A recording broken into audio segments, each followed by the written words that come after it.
Good morning, everybody. Just wanted to come on here and share something. Gosh, there's so many things I want to share. I guess we'll start off. So I am reading this book. I don't know if you guys can read that. It's probably backwards. It's called The Gift in You by Dr. Coraline Leaf. So she is, I don't know the technical term, but she's a brain scientist. So she studies the brain and how it works and how it influences us and how our thoughts are just connected to so many different things in our life.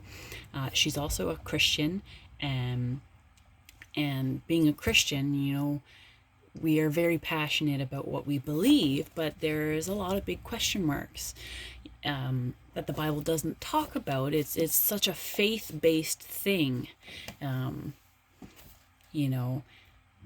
but what she has done is she has found proof about the Bible's teaching. She's just found proof as to why the scriptures are so important, why they're so truthful, why they work. And it has been so fascinating reading this book, and I just keep learning more and more, and I can't not share it with you guys. People need to know this. This book has helped me with my mental health more than any other book out there. It has helped me understand how my brain functions as an individual, I don't even know if I'm going to be able to describe all of the things she talks about in this book. But in the beginning, she explains how our brains are set up. There are different sections of our brain, starting in the front all the way back. That would be, I think she calls them learning pillars. And then, I think some of us have some basic brain anatomy. There's the prefrontal cortex and all those kind of things that she talks about in detail because she's super intelligent. But I'm not going to be able to recount that. I'd have to read through the whole book, which if you listen to what I'm going to try and talk to you about and it makes you curious, you need to go out and get this book, because oh my goodness, it's going to help whether you're a Christian or not. Like I truly believe that you can read this book if you're not a Christian.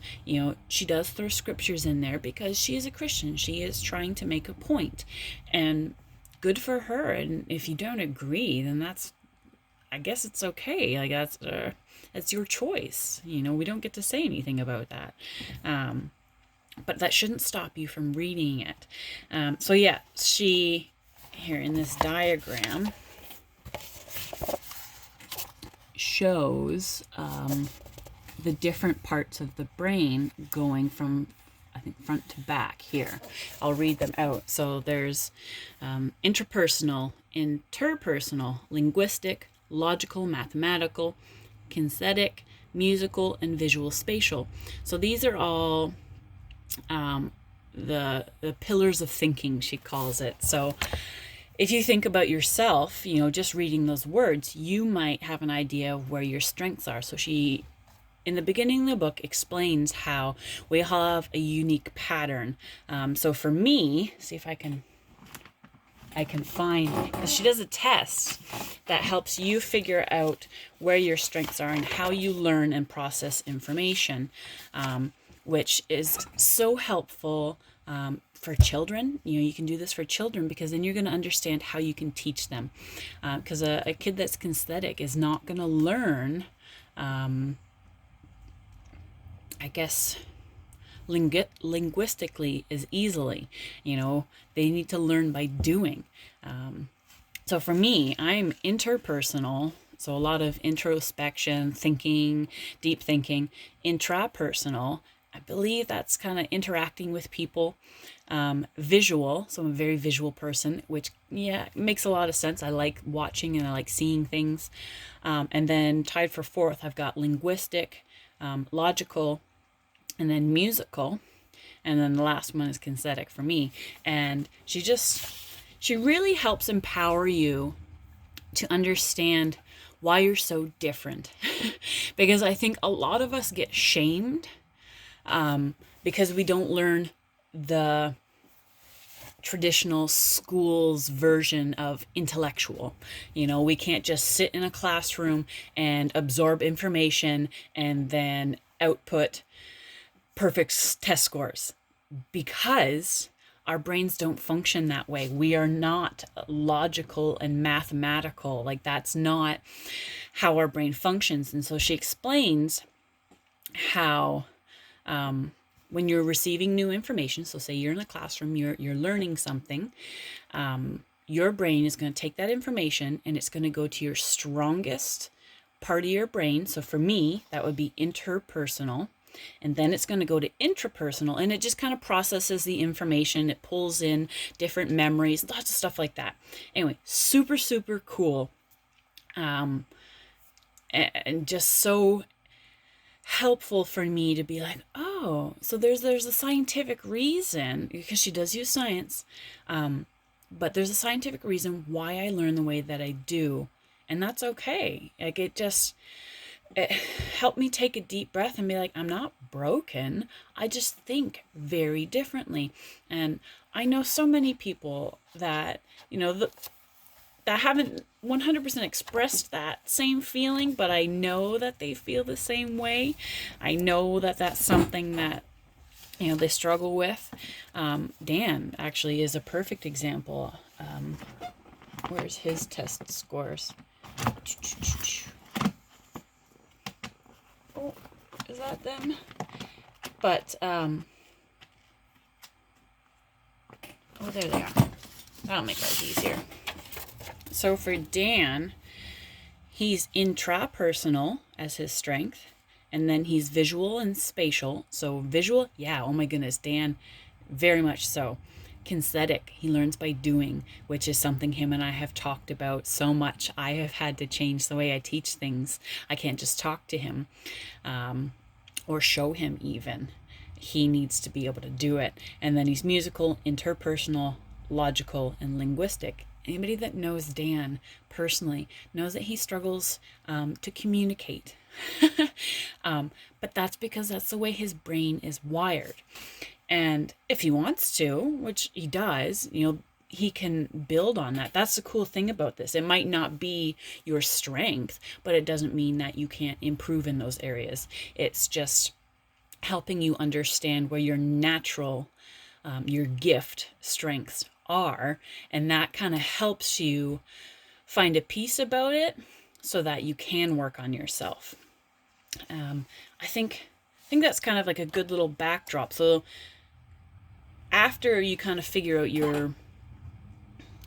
the way your brain thinks, I was just reading something the last couple days that just made me go, wow. So people that struggle with mental illness, anxiety, depression, what is the one thing that sends us over the edge? What happens that really makes things so terrible? Is it external things? What is it? It's our thoughts about things, right? So something bad might happen to us and we'll think such terrible things. Oh, bad things always happen to me. Why does this always, of course that would happen to me, and I'm not worthy of good things happening. Like, we think such negative stuff. And for a lot of us, it's been programmed into us. As kids, we were just, I don't know, maybe bullied. Perhaps we just have a natural predisposition. I think, again, I'm not a scientist. Maybe I won't say anything on that thought just because I don't want to say something untruthful. But I do know that your thoughts have a huge impact, and we can sometimes think ourselves deeper into anxiety and into depression. I'm not sure that I relate so much with anxiety. I think I'm more on the side of depression, but with anxiety, isn't it? It's like, what if, maybe this could go wrong, maybe that could go wrong. What if I don't do it right? What if there's a lot of angst in those thoughts? And that's what's going on up here, right? So what I was reading the last couple of days that just was like jaw dropping and I just filled my heart with hope, was she was talking about, how we build memory.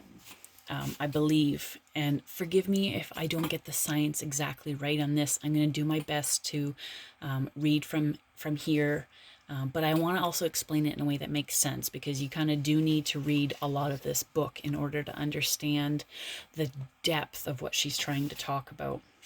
So she's talking about different parts of the brain and how they work together. The amygdala, I believe, is the part of our brain that releases all the different hormones.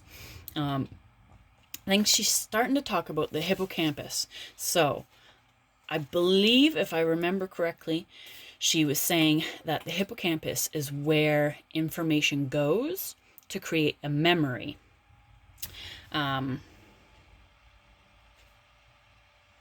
Yeah. Anyways, I don't know how important that is to understand.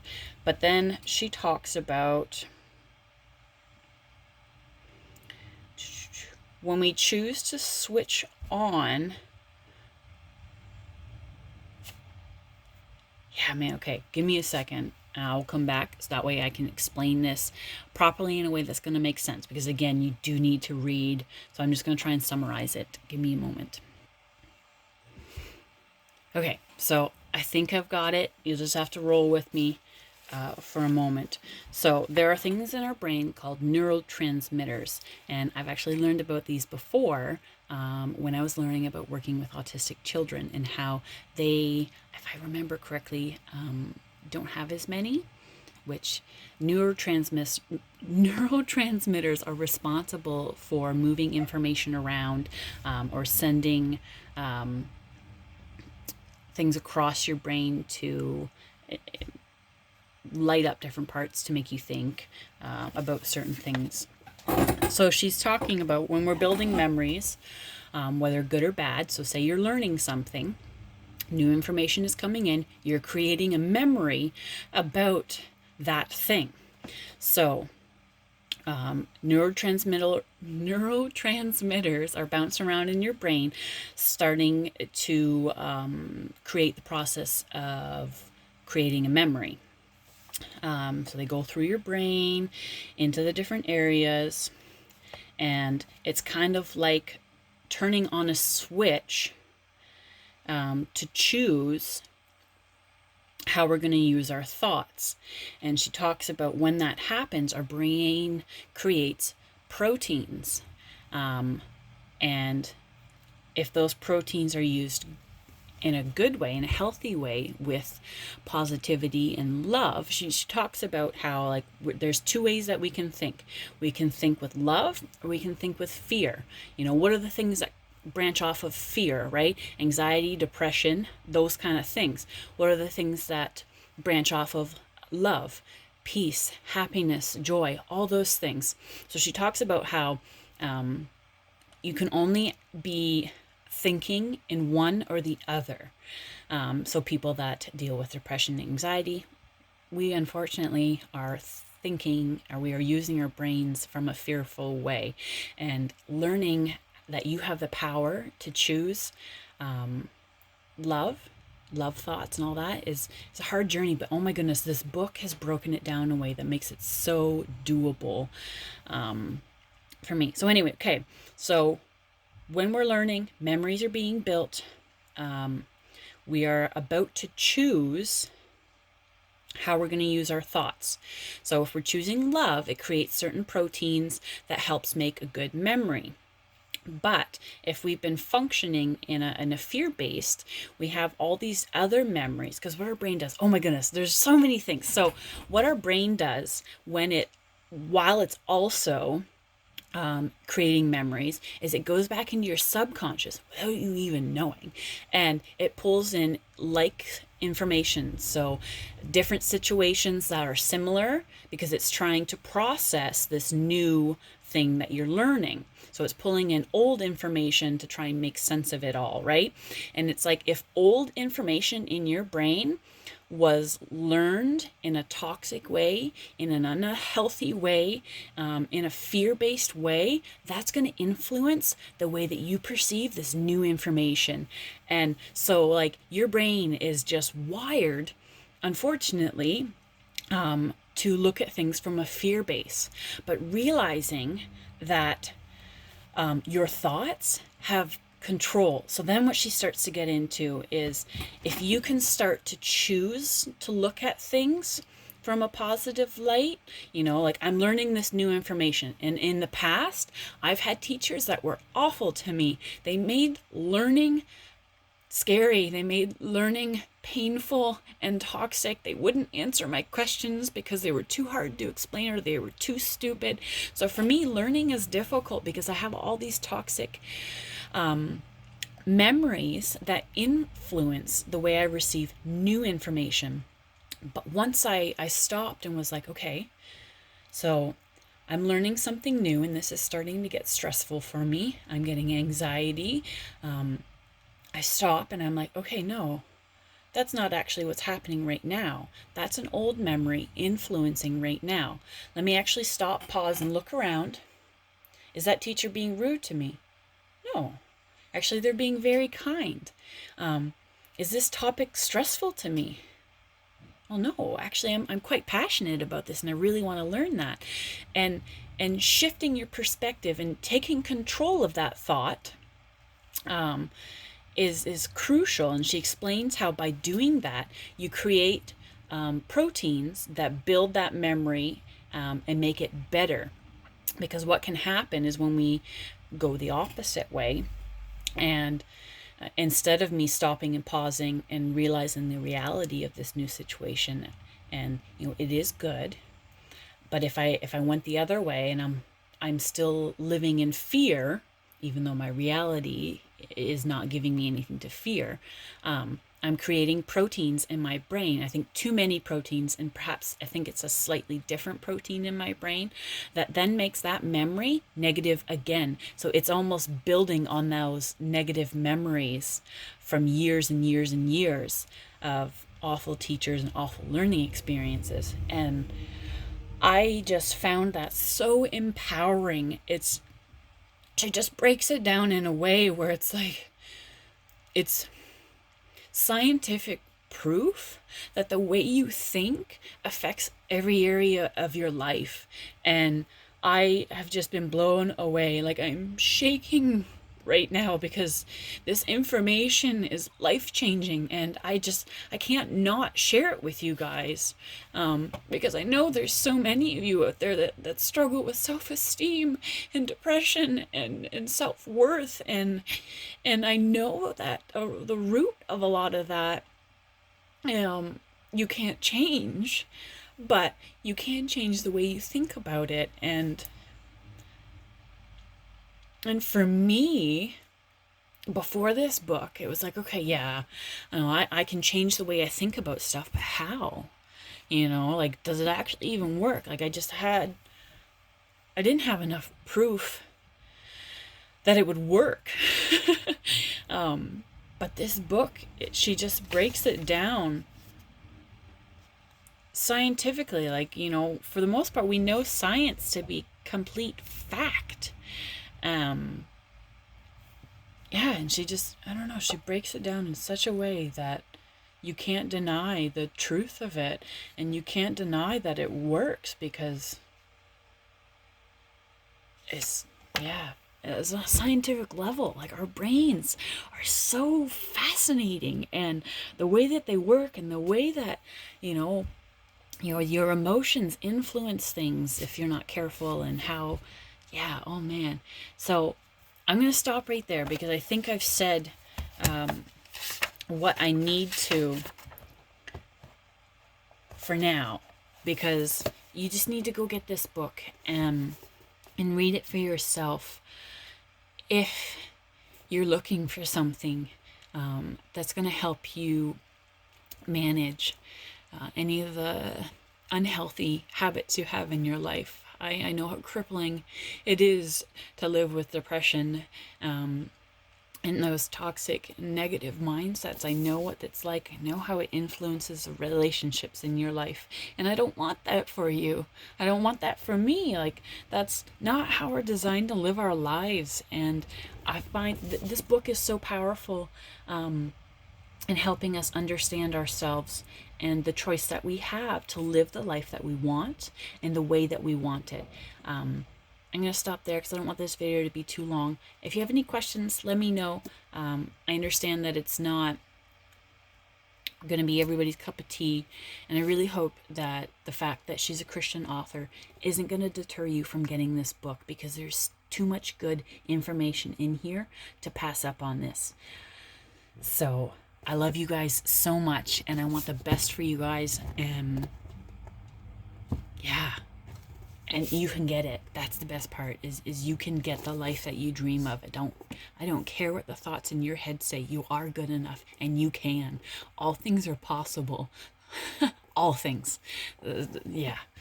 I won't get into scripture stuff today because I'm not the greatest at reciting it. I don't have anything overly memorized. Anyway, much love. Cheers, guys. Have a good Monday.